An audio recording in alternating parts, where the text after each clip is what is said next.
It is a promise we make to our children, that each of us can make what we want of our lives. It is this promise that has defined so many great Americans.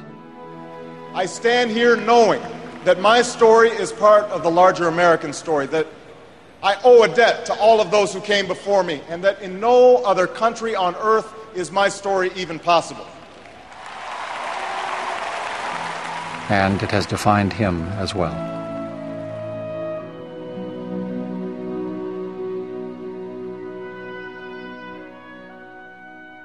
My mother, she said to herself, my son, he's an American and he needs to understand what that means. His childhood was like any other, but it was his search for self that defined him. My father, I only met him once for a month when I was 10. I probably was shaped more by his absence than his presence. And what he learned was that by discovering his own story, he would come to know what is remarkable about his country. My grandparents, they grew up in Kansas, right in the center of the heartland. They were growing up during the Great Depression. They weren't complainers. They took life as it came.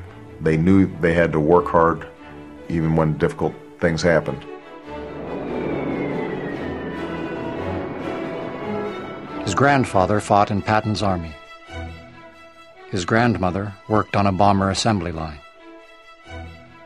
But it was his mother who would see in him a promise and understood what she needed to do. She'd wake me up at 4:30 in the morning, and we'd sit there and go through my lessons. And I used to complain and grumble. You can imagine a 6, 7, 8-year-old kid having to wake up at 4:30. And, if I grumbled, she'd say, "Well, this is no picnic for me either, Buster." The only time I ever saw my mother really angry was when she saw cruelty, when she saw somebody being bullied or somebody being treated differently because of who they were. And if she saw me doing that, she would be furious. And she would say to me, "Imagine standing in that person's shoes. How would that make you feel?" That simple idea, I'm not sure I always understood when I was a kid, but it stayed with me. In Chicago, he would find a calling. I loaded up all my belongings in this raggedy old car, and I drove out to Chicago. Didn't know a soul at the time. There were factory closings, lost jobs, failing schools. And in the people he met, he would find answers. Everyone was raving about this guy. She came off as very professional, so I wasn't sure she'd have much of a sense of humor.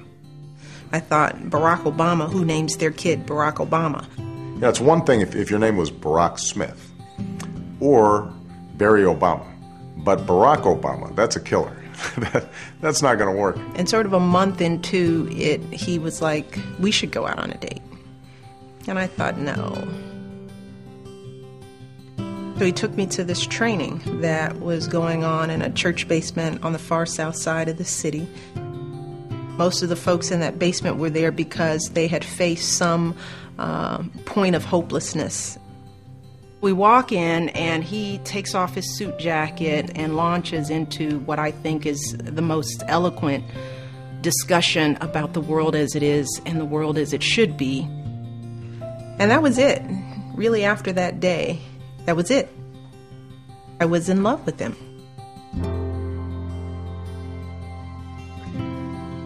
I had a pile of student loans at the time. I just married Michelle. She had a pile of student loans at the time. His classmates would field offers from big law firms and Wall Street, but he felt compelled to serve. I thought he was crazy. I thought, well, what'd you do all this for? You read about some injustice and you say, that's not right, somebody should fix that. You realize nobody else is going to fix it if you don't. The intent of this bill is to make sure that low-wage workers are able to bring home a living wage. Tax cuts for workers, welfare to work, and health care for those without. You're unemployed, you've got no health insurance, your kid is in a lousy school. That's day-to-day stuff. That's what people live on a day-to-day basis. Pieces of legislation that he carried, he believed in. He was not carrying it for a group. He was not carrying it for a lobbyist. I remember the first trip I took to downstate Illinois. Yeah, when I got down there, people were completely familiar to me. They were all like my grandparents. And in Washington, he would remember why he was running and who he was fighting for. Energy independence, fighting nuclear proliferation, ethics reform. I watched him stand in the middle where a lot of the senior members of the Senate were saying, hey, go away and leave us alone. He wouldn't.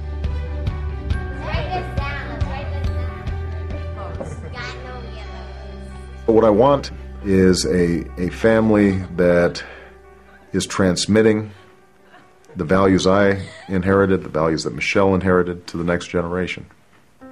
Hard work, honesty, self-reliance, respect for other people, a sense of empathy, kindness, faith. My mom passing away was one of the toughest moments of my life. You know, we always had a small family, and she was, sort of the beating heart of that family. It was a reminder to me, boy, life sure is short, and you better seize the moment. One of my earliest memories, going with my grandfather to see some of the astronauts being brought back after a splashdown, sitting on his shoulders and waving a little American flag. And I remember my grandfather, who always had a big imagination. He was like a little boy himself. And my grandfather, would say, boy, Americans, we can do anything when we put our minds to it.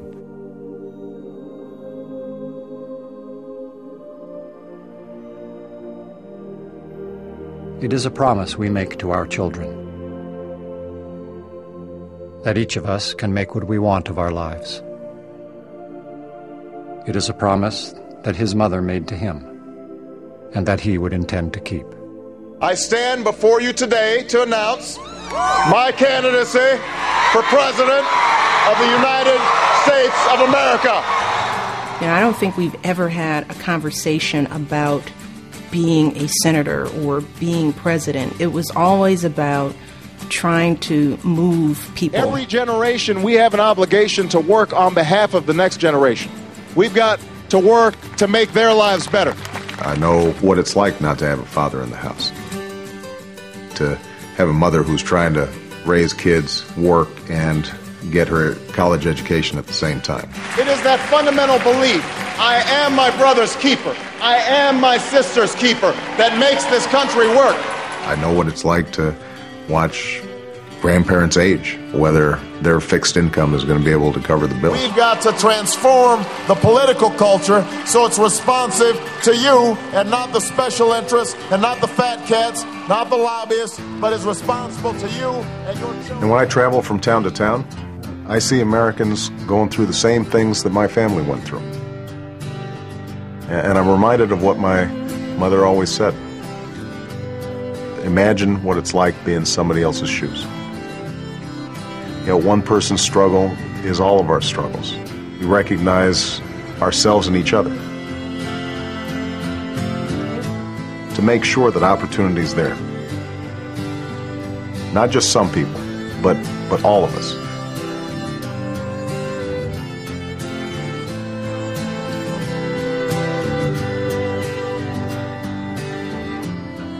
And that's the country I believe in.